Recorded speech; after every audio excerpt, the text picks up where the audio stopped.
Bon vendredi, une nouvelle maison des aînés a ouvert ses portes à Saint-Martin-de-Beauce et la maison va être en mesure d'accueillir graduellement les résidents au fur et à mesure que les embauches sont réalisées parce que partout en province, les postes à pourvoir, ça représente tout un défi. Le bâtiment compte 48 places. Il est divisé en 4 unités de 12 lits chacune qui portent le nom de maisonnée pour recréer une ambiance de foyer familial. La prochaine maison à surveiller est celle de Sainte-Foy qui ouvrira ses portes en décembre. Maintenant, il y a un centre de tri de Thetford Mines qui s'apprête à vivre de grands changements. Il investit pas moins de 5,2 millions de dollars pour agrandir son centre, mais aussi pour acheter de la nouvelle machinerie. Ça, c'est en vue d'augmenter son tonnage, soit la quantité de matière reçue. C'est l'entreprise d'économie sociale Récupération Frontenac qui est en train de s'ajuster en vue de la mise en place d'un tout nouveau système de gestion de la collecte sélective au Québec le 1er janvier 2025.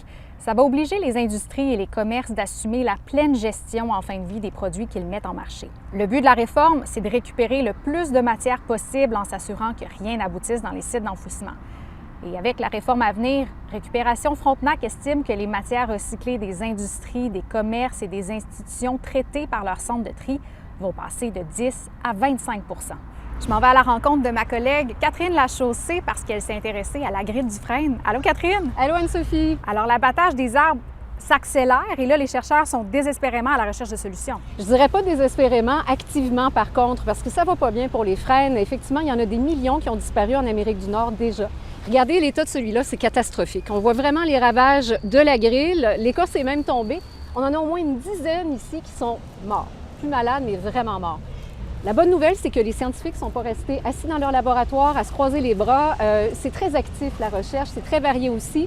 Ça va de l'importation des ennemis naturels de la grille, des guêpes. Il y a un champignon qui lui nuit beaucoup aussi, qui est répandu dans des pièges. On a des tests diagnostiques pour déceler les infestations de façon précoce.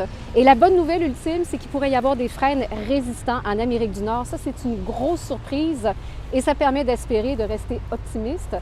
Donc, c'est à découvrir dans l'article que je signe aujourd'hui sur le site de Radio-Canada. J'ai plus rien à ajouter. Bon week-end!